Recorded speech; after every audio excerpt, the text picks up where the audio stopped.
Vamos a dar inicio a esta unidad número 3, dando continuidad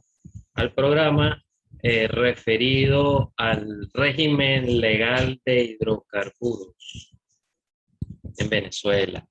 Vamos a iniciarlo con los antecedentes históricos del régimen legal aplicable en la reserva de la industria petrolera venezolana. Y como sabemos, Venezuela, con la explotación del petróleo, entró en un proceso de modernización sin precedentes, pues significó el paso de una economía agroexportadora a una más rentable en los mercados internacionales. Transcurrieron años, evidentemente, para que la renta petrolera comenzara a arrojar beneficios al país, pero desde el comienzo de esta actividad fue que comenzó a hablarse de una economía petrolera. Y como primer antecedente nos ubicamos en los tiempos de la colonización española, ya que con la instauración del poder político español en América, las primeras legislaciones en materia de recursos minerales fueron las llamadas ordenanzas de San Lorenzo, firmadas el 22 de agosto de 1584 por el rey Felipe II. En estas ordenanzas se adoptaba el derecho de Indias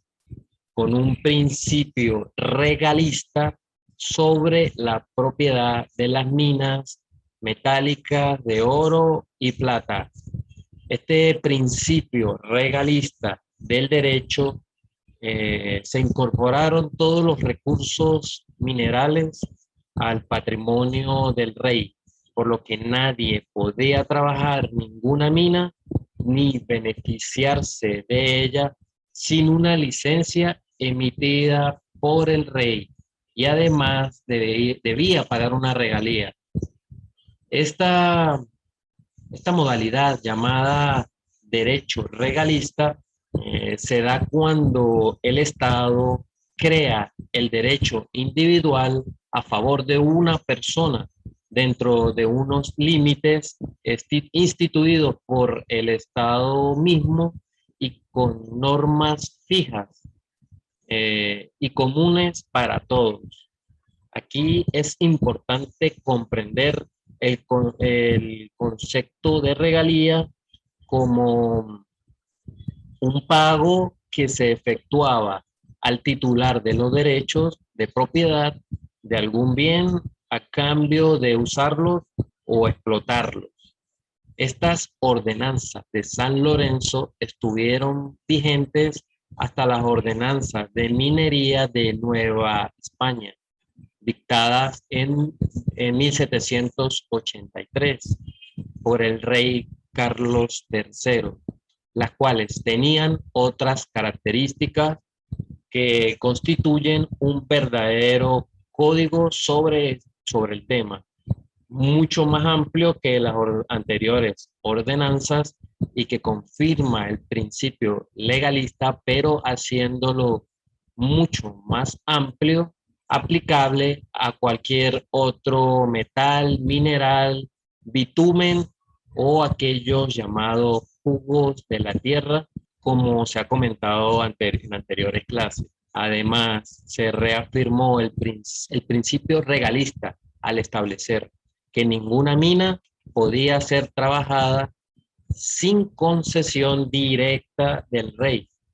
y luego o previo de un pago por parte de esas empresas concesionarias. Se mantiene ese orden jurídico hasta que se produce el paso definitivo a la época de la República. En plena colonización de la República, Simón Bolívar entiende la importancia de traspasar lo que era lo que era del rey a propiedad de la nación como tal. Así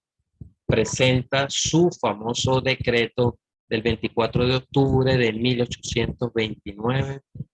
en donde, siendo presidente de la República de Colombia, marca el más importante precedente jurídico republicano al respecto, ya que en este decreto, con su amplia visión de futuro, pues Bolívar transfiere la propiedad del rey sobre las minas a la República de Colombia y, manteniendo el principio regalista, establece que ninguna mina puede ser explotada, aprovechada o utilizada de ninguna manera sin un permiso especial del Estado, además del pago de la regalía.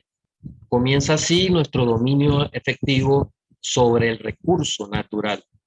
y desde entonces el Estado, como expresión política de la nación, es el propietario de los recursos del subsuelo. Todo esto para hacer referencia a lo anterior del surgimiento del petróleo en el subsuelo. Y debemos tener claro que, partiendo desde el año de 1830, año en que Venezuela se separa de la Gran Colombia, hasta la actualidad, el desarrollo de nuestro país puede dividirse en dos etapas fundamentales: la Venezuela pre-petrolera y la Venezuela petrolera como tal. Y podemos decir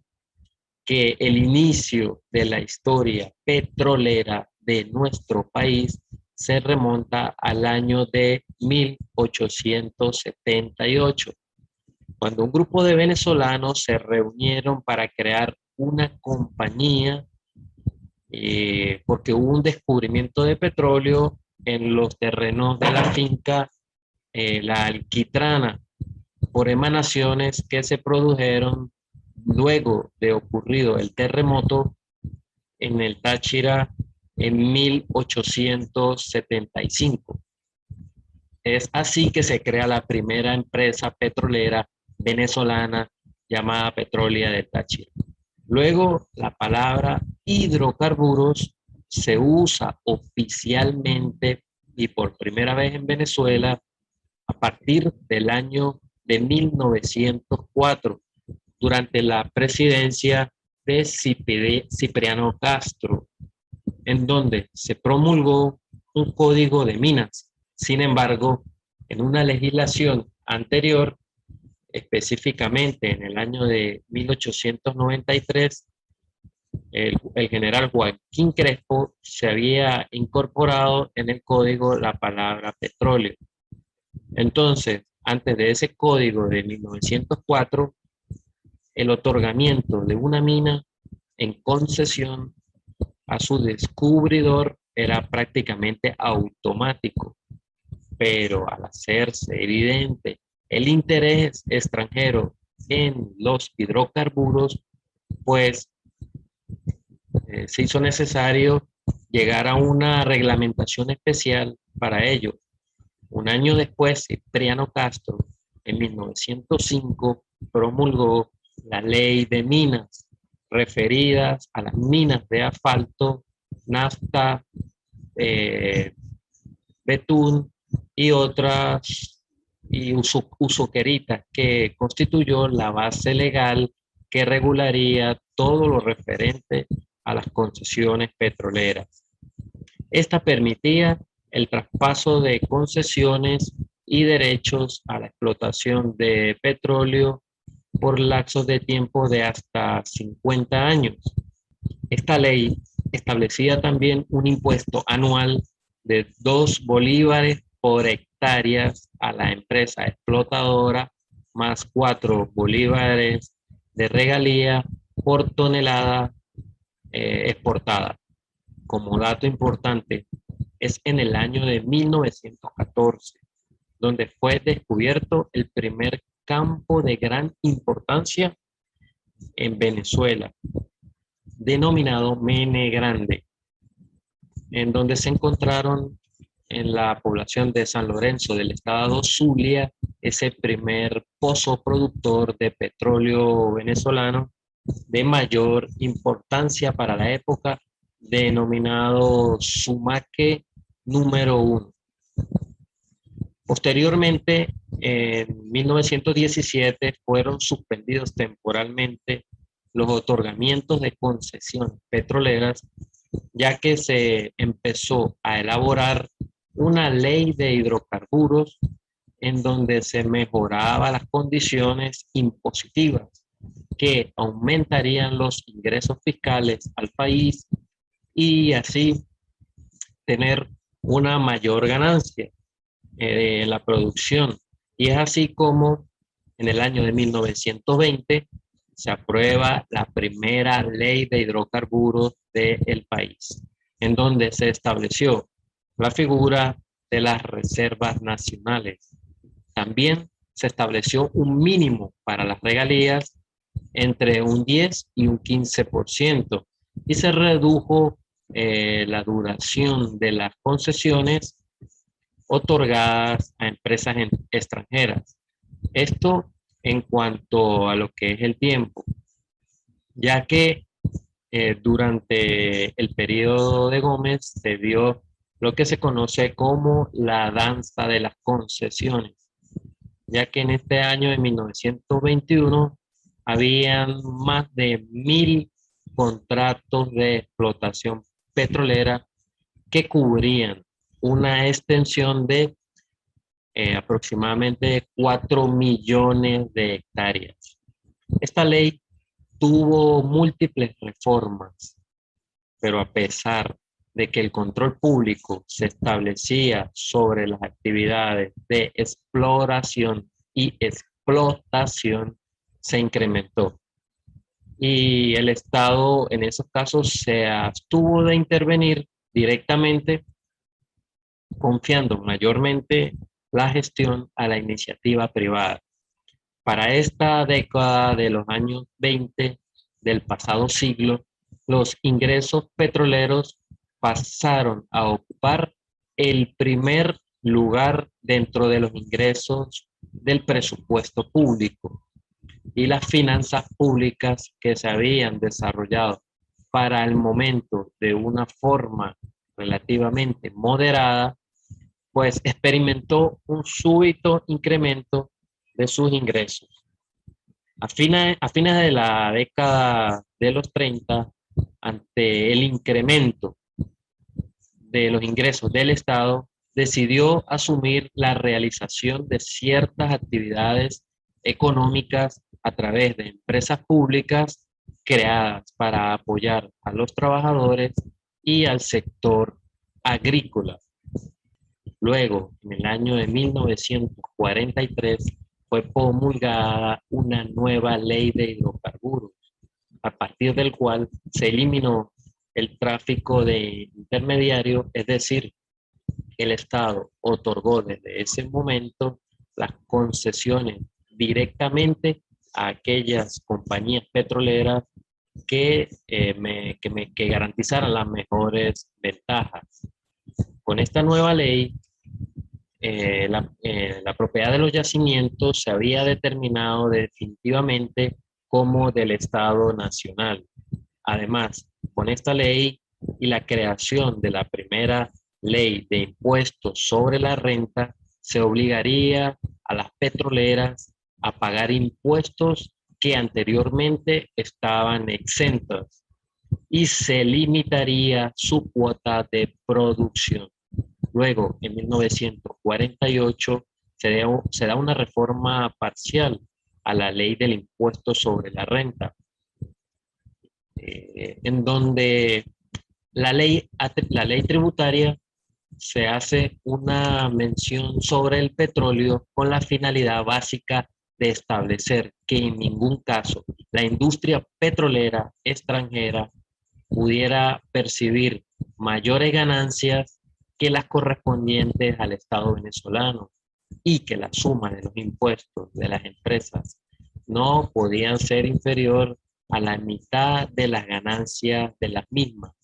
Es allí donde se apareció el famoso 50 y 50.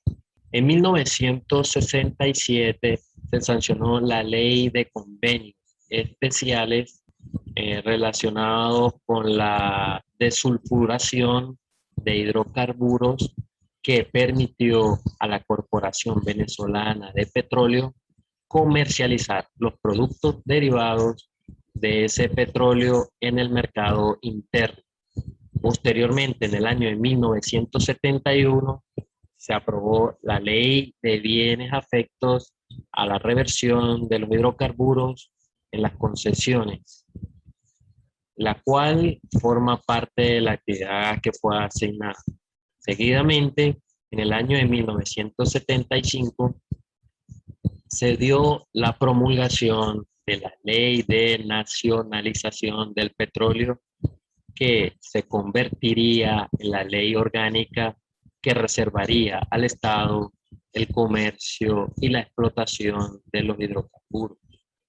Con esta ley, al 31 de diciembre de 1975, quedaron extinguidas las concesiones petroleras, anulando el derecho de anular actividades en la industria petrolera a compañías transnacionales a las cuales se les habían otorgado esas concesiones. Con estas nacionalizaciones, el Estado venezolano asume el control de las operaciones de la industria básica de la economía venezolana, y es al mismo tiempo la culminación de una etapa en el desarrollo histórico de Venezuela y la realización de una aspiración natural del pueblo de Venezuela de asumir tan importante tarea. Un día después de la promulgación de esta ley de nacionalización, es creada Petróleos de Venezuela, Sociedad Anónima, por decretos del Ejecutivo Nacional el 30 de agosto de 1975. PDVSA entonces se convertía en la empresa estatal venezolana que haría las actividades de explotación, producción, refinación, mercadeo y transporte del petróleo venezolano. También la ley de nacionalización incluyó en su artículo 5 la potestad del Estado de celebrar convenios con entes privados, bien sean nacionales o extranjeros, pero no fue sino hasta años más tarde, es decir, en 1992, cuando se dio o se inició el periodo conocido como apertura petrolera. Y esto se da porque a finales de la década de los 80 y principios de los 90, la economía comenzó a evidenciar los signos del agotamiento de ese modelo económico estatista, el cual había generado o se había degenerado en una centralización del Estado y el crecimiento de una administración pública en el marco de mayores controles que desembocaron en mayor corrupción. Entonces se da esa apertura petrolera en donde el Estado, que necesitaba mayores recursos, se asoció con las antiguas compañías petroleras, concesionarias interesadas en el negocio para explotar los campos marginales, sobre todo el crudo extrapesado de la faja del Orinoco y las reservas del gas natural, llegando hasta el actual proceso político instaurado en 1999 con una nueva constitución de la República Bolivariana de Venezuela y las leyes orgánicas de hidrocarburos, gas y demás leyes que veremos a continuación. Vamos a iniciar con la Ley Orgánica de Hidrocarburos, inicialmente promulgada el 13 de noviembre de 2001 y posteriormente reformada el 24 de mayo del 2006. Y es que desde la entrada en vigencia de la Constitución de 1999, no solo se promulgó la Ley Orgánica de Hidrocarburos Gaseosos, sino que también esta ley orgánica de hidrocarburos en el año 2001. Entonces, con la nueva Carta Magna se fundó un nuevo orden jurídico en una concepción en cuanto a la relación Estado-petróleo, expresada en una política petrolera que busca una mayor y mejor aprovechamiento de los ingresos provenientes de la industria. Entonces, la Constitución en materia estrictamente petrolera, en artículo 156, numeral 16 de la Constitución, y en el 301, 302 y 303, reserva al Estado la administración de la actividad de hidrocarburos por razones de soberanía y conveniencia nacional,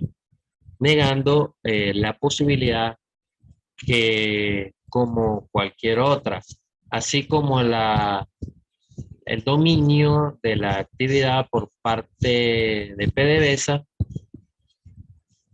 sobre la industria petrolera, salvo los casos en los que el desarrollo natural de PDVSA lleve a obligar a la constitución de otras empresas conjuntas o mixtas, como ya se verá. En efecto, el artículo 302 de la Constitución nos establece que el Estado se reserva mediante la ley orgánica respectiva y por razones de conveniencia nacional la actividad petrolera y otras industrias, así como explotaciones, servicios, bienes de interés público y de carácter estratégico. A raíz de esta disposición constitucional, pues existe un mandato de que debe existir estas leyes orgánicas y en primera instancia vamos a hablar de lo que es esta ley orgánica de hidrocarburos, mejor conocida como lo. Iniciamos con los dos primeros artículos de esta ley para su ámbito de aplicación, no solo en lo referido al ámbito espacial de validez, sino también del ámbito de acción, en el sentido de que qué es lo que va a regular. Entonces, todas esas actividades relacionadas,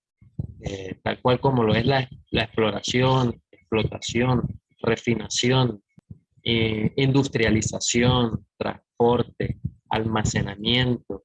comercialización, conservación de los hidrocarburos, así como los referidos a productos refinados y a las obras que la realización de estas actividades requieran, pues son regidas por esta ley. Igualmente, las actividades referidas a los hidrocarburos gaseosos, siempre que la extracción de esos hidrocarburos estén asociados con el petróleo, pues se van a regir por esta ley.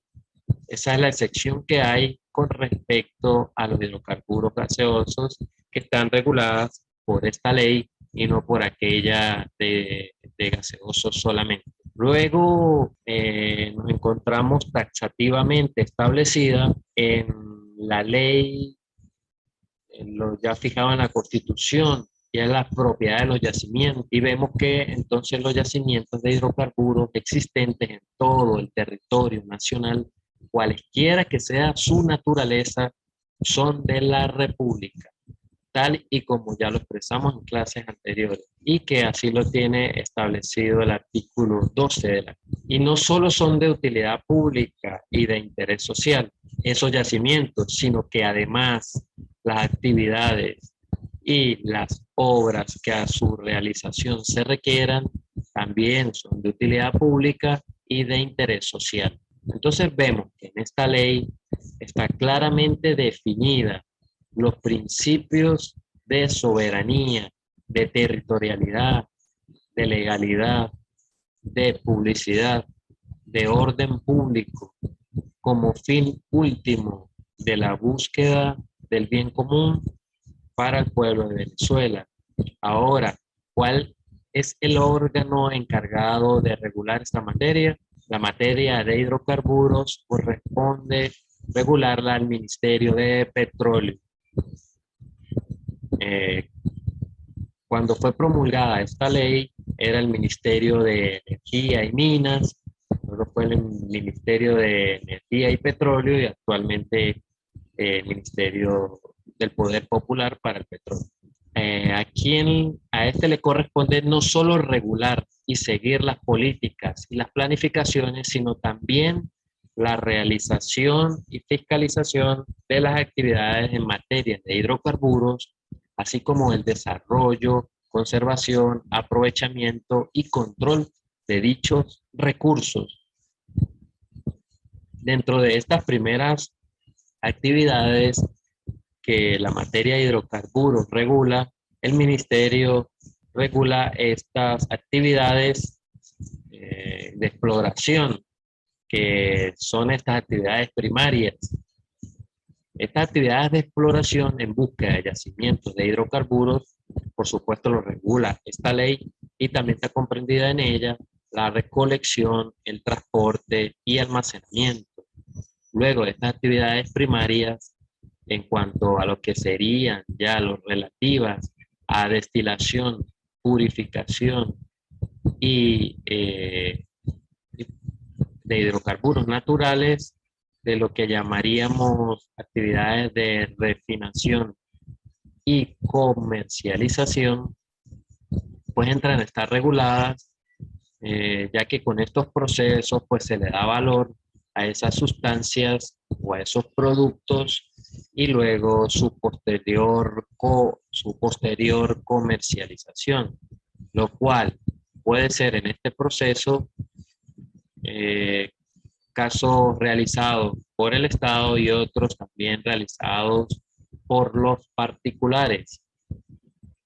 bien sea en forma conjunta o en forma separada. En este caso, la ley reafirma que esas instalaciones y obras existentes, así como modificaciones y ampliaciones de estas actividades de refinación y comercialización, son propiedad del Estado o esas empresas deberían ser de exclusiva propiedad del Estado para poder ejercerlas. Cualquiera de las obras que se vayan a construir para tales fines deben siempre estar aprobados por el Ejecutivo Nacional y por el órgano competente ya referido, haciendo mención que esas obras deben estar dirigidas a la modernización privada, optar para ejercer las actividades de refinación de los hidrocarburos naturales, pues en este caso la ley nos da la posibilidad de que sí lo puede hacer, pero a través de una solicitud de licencia que se tramita ante el órgano competente, que en este caso es el Ministerio del Transporte, luego de que verifique que esté conforme a esta ley. Así como la ley da esta posibilidad, también me da la posibilidad de que pueden existir traspasos forzosos en casos de ejecuciones. Y en ese caso se podrá sustituir previo pago del monto de la ejecución. Es así como las empresas que tramitan esta licencia requieren de una serie de requisitos establecidos desde el artículo 13 al 17, dejando claro la ley que también pueden ser revocadas estas licencias dependiendo de si existen causas de revocatoria establecidas en esa propia licencia o por existir una cesión, un gravamen o que no esté autorizado por el ministerio competente. A través de esta ley también se promueve, se propicia lo que es la formación de empresas de capital nacional para que sean operadoras de los servicios de fabricación y suministros de bienes que estén referidas a la actividad que regula esta ley. Luego nos vamos a encontrar en la ley con una serie de obligaciones derivadas de las actividades de los hidrocarburos y a quien las realice. En este caso, cualquiera de las personas, bien sea jurídica, privada o pública o mixtas, deberán hacer que sus actividades sean continuas y en forma fehaciente, de acuerdo a normas verificables y a las mejores prácticas científicas y técnicas disponibles sobre seguridad e higiene, así como protección ambiental y aprovechamiento y uso racional de los hidrocarburos para conservar la energía de los mismos y el máximo provecho de los hidrocarburos. Aquí se exige un principio de máxima eficiencia y máxima eficacia en el tratamiento de los hidrocarburos. Adicionalmente a ello, se nos exige la ley que quienes ejerzan estas actividades están obligados a suministrar al Ejecutivo y al Ministerio competente toda la información que se requiere relacionada con la actividad, con el ejercicio de la actividad que realice, y adicionalmente vemos que quienes ejercen estas actividades de transporte, almacenamiento y distribución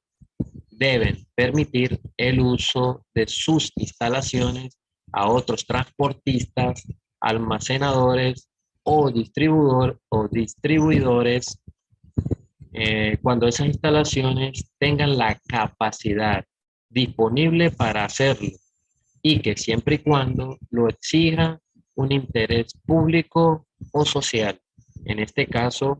vemos que hay un principio de cooperación entre las empresas que se encarguen de realizar estas actividades. ¿Quiénes pueden entonces ejercer las actividades primarias reguladas en esta ley?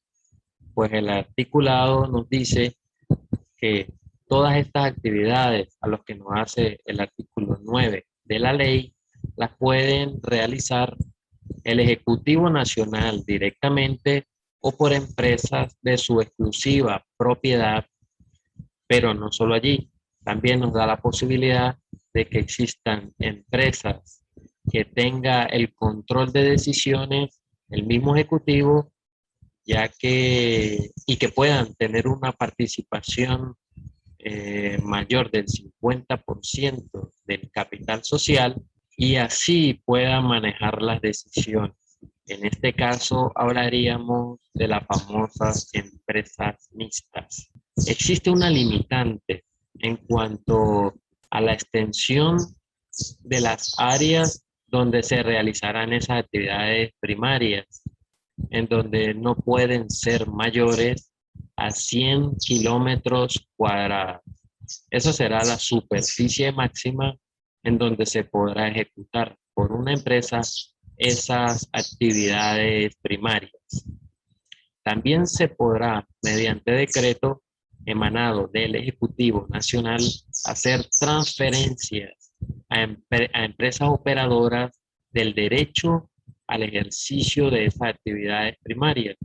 y así como pueden transferirle propiedades y derechos sobre esas actividades, pues en dado caso que incumplan sus obligaciones, podrán revocar esas transferencias. Para realizar esas actividades, dichas empresas operadoras también pueden realizar las gestiones necesarias, tal como realizar cualquier contratación para lograr sus fines, así como también deben las empresas operadoras contribuir al mantenimiento de institutos de investigación, experimentación y desarrollo tecnológico, igual como con las universidades, para servir de soporte técnico y contribuir a esta función, con lo cual también deben colaborar en su funcionamiento, cooperación en el área de la educación investigativa. Existe en la ley una sección denominada de las empresas del Estado, en donde vemos que el Ejecutivo Nacional podrá establecer mediante decreto en Consejo de Ministros con la creación de empresas de su exclusiva propiedad para realizar las actividades contempladas en esta ley y donde da la posibilidad de que exista la figura de la sociedad anónima con un solo socio. Estas mismas empresas podrán, a su vez, crear otras empresas a los fines del desarrollo, que el desarrollo mejore en la empresa previa aprobación de la respectiva asamblea de accionistas. En este caso, ¿quién es el encargado de ejercer las funciones de inspección y fiscalización de las empresas petroleras, estatales y subfiliales? Pues en estos casos es el Ejecutivo Nacional por órgano del Ministerio de Petróleo. Los trámites administrativos que estas empresas necesiten hacer, tales como constitución, aumentos de capital, emisión de nuevas acciones, así como fusión de empresas del Estado o sus filiales, pues están exentas del pago de tributos ante los diferentes registros para esas operaciones. En esta parte la ley no deja a un lado la protección a los trabajadores de empresas petroleras, los cuales se reafirma lo establecido en la Constitución Nacional, en la Ley Especial del Trabajo, que es la ley de trabajadoras y trabajadores, ya que todos estos derechos están fielmente respetados y amparados por toda la legislación. Ahora vemos en la ley una sección sobre las empresas mixtas, ya que para poder constituir estas empresas mixtas realizarán las actividades primarias y requieren de la aprobación en primera instancia de la Asamblea Nacional, en donde el Ejecutivo Nacional, por órgano del Ministerio de Petróleo, deberá informar todas las circunstancias pertinentes para dicha constitución y condiciones incluidas, cuáles serían esas ventajas especiales que se pueden dar a favor de la República. Así como la Asamblea Nacional necesita la aprobación previa para la creación de estas empresas, pues esta Asamblea puede modificar las condiciones propuestas o establecer algunas adicionales que considere convenientes. Este artículo fue reformado en el año 2006 y se le agregó que cuando hubiese cualquier modificación posterior de dichas modificaciones, deberá también ser esa modificación aprobada ante la Asamblea Nacional previo informe favorable del Ministerio de Petróleo y de la Comisión Permanente de Petróleo.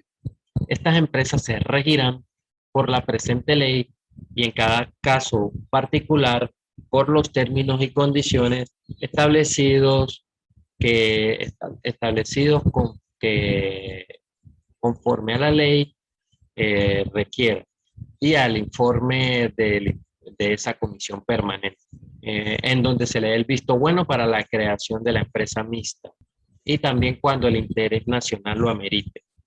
Las empresas mixtas podrán durar como tal, en total, hasta 40 años. En principio su duración máxima son de 25 años, pero pueden prorrogarse por 15 años más, con un requisito curioso, si se quiere llamar, como lo es que para pedir una prórroga de esos 15 años, pues debe solicitar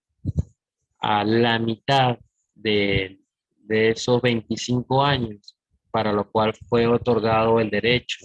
Y en su defecto, antes de haber cumplido los 5 años para que se dé en la existencia de esa compañía. Pero también debe ir delimitado e indicado la ubicación, orientación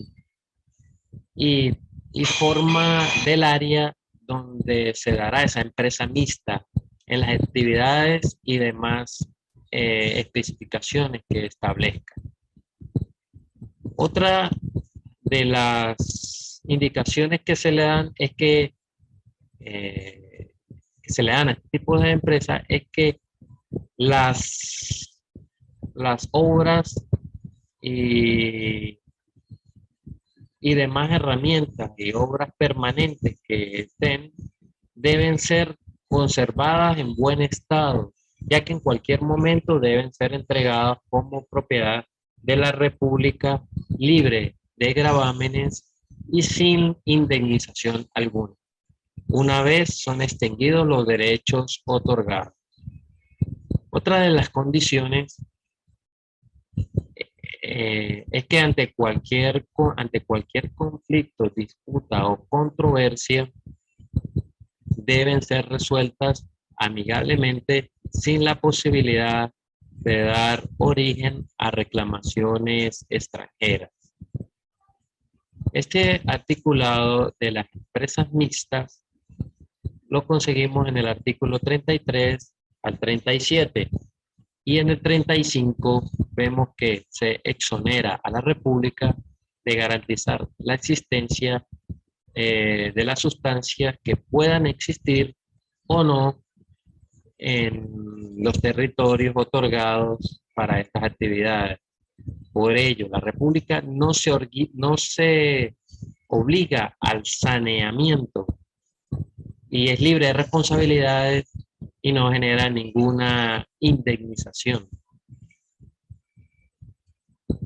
Estas actividades se realizarán a todo riesgo para las empresas que realicen la búsqueda de la existencia de los hidrocarburos. Por último, en las empresas mixtas existe un sistema de ofertas para la selección de operadoras, para lo cual el Ejecutivo Nacional, por órgano del Ministerio de Petróleo, creará las respectivas comisiones o comités para fijar las condiciones necesarias y en la cual se inspeccionarán las empresas. Y se establece que por causa de interés público o circunstancias especiales podrá escogerse directamente las operadoras sin o con la aprobación o sin la aprobación del Consejo de Ministros. Vamos a pasar ahora a analizar una sentencia de la Sala Constitucional de fecha 25/11 del 2019, sentencia número 384, referida a las empresas mixtas. En este caso, se trata de una verificación de la Sala Constitucional de los requisitos que deben presentar las empresas a los efectos de constituir estas empresas mixtas. En este caso, se trata de la empresa mixta denominada Petrosur Sociedad Anónima. En este caso en específico, es la Sala Constitucional que para el 2019 le tocó verificar toda esa documentación de requisitos exigidos en la Ley Orgánica de Hidrocarburos, lo cual en principio le correspondía a la Asamblea Nacional, pero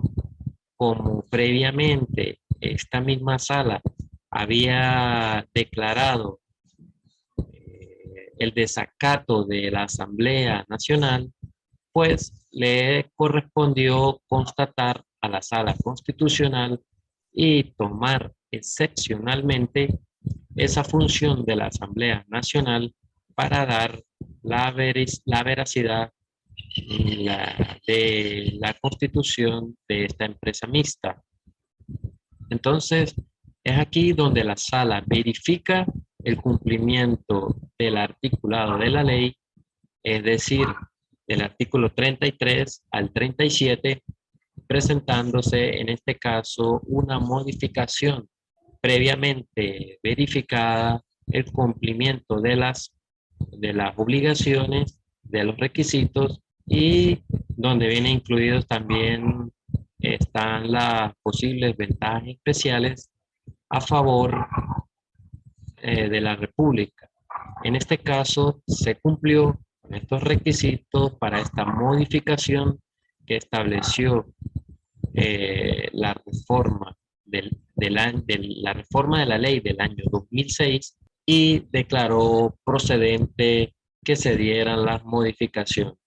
Adicionalmente a ello, se ordenó la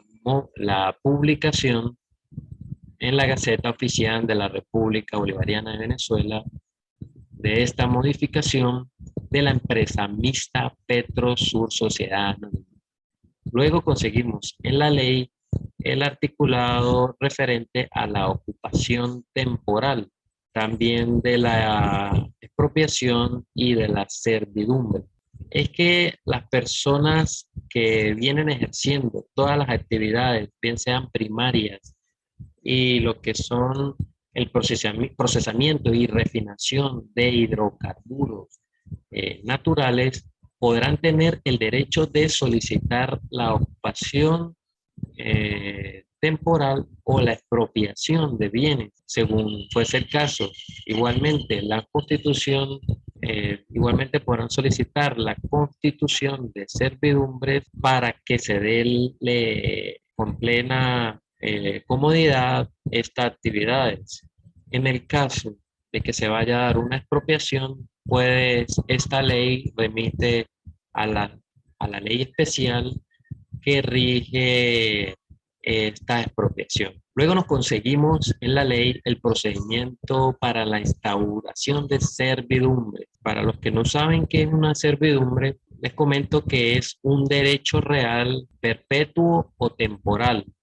sobre un inmueble ajeno,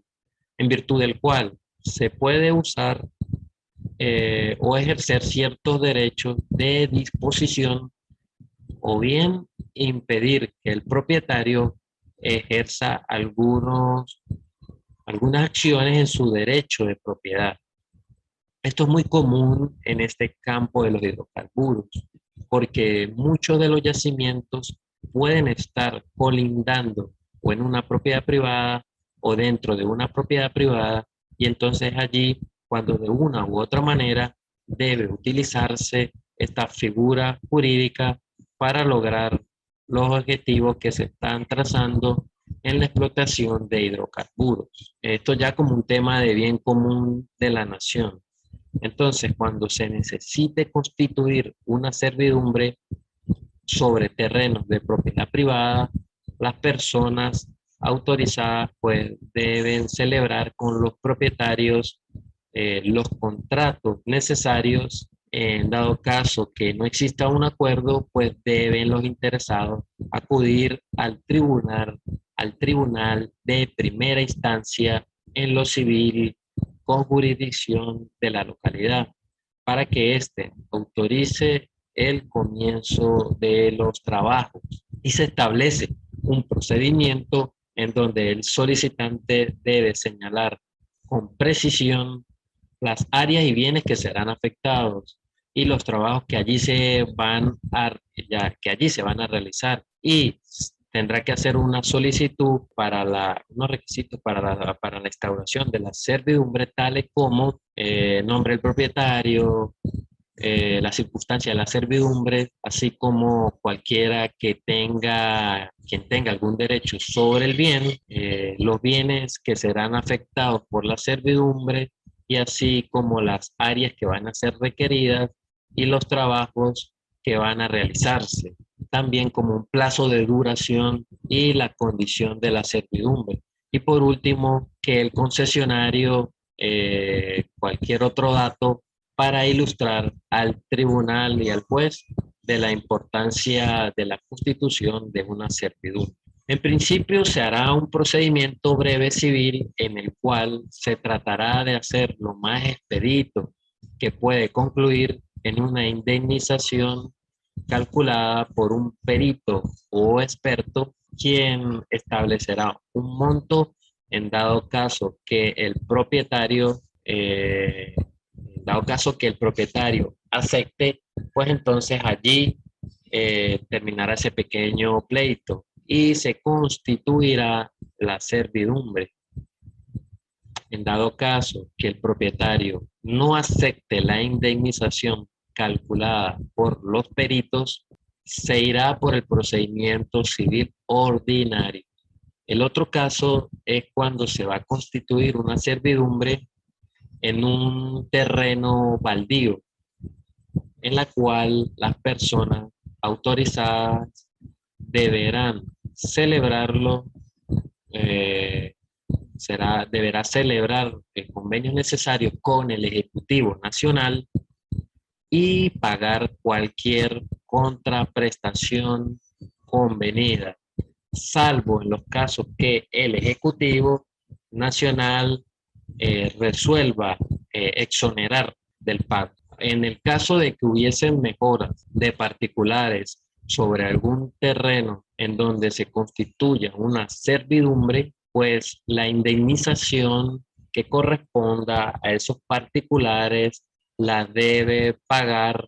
el beneficiario de la servidumbre, con lo cual la República se libera de cualquier responsabilidad en estos casos. La ley también me establece unos criterios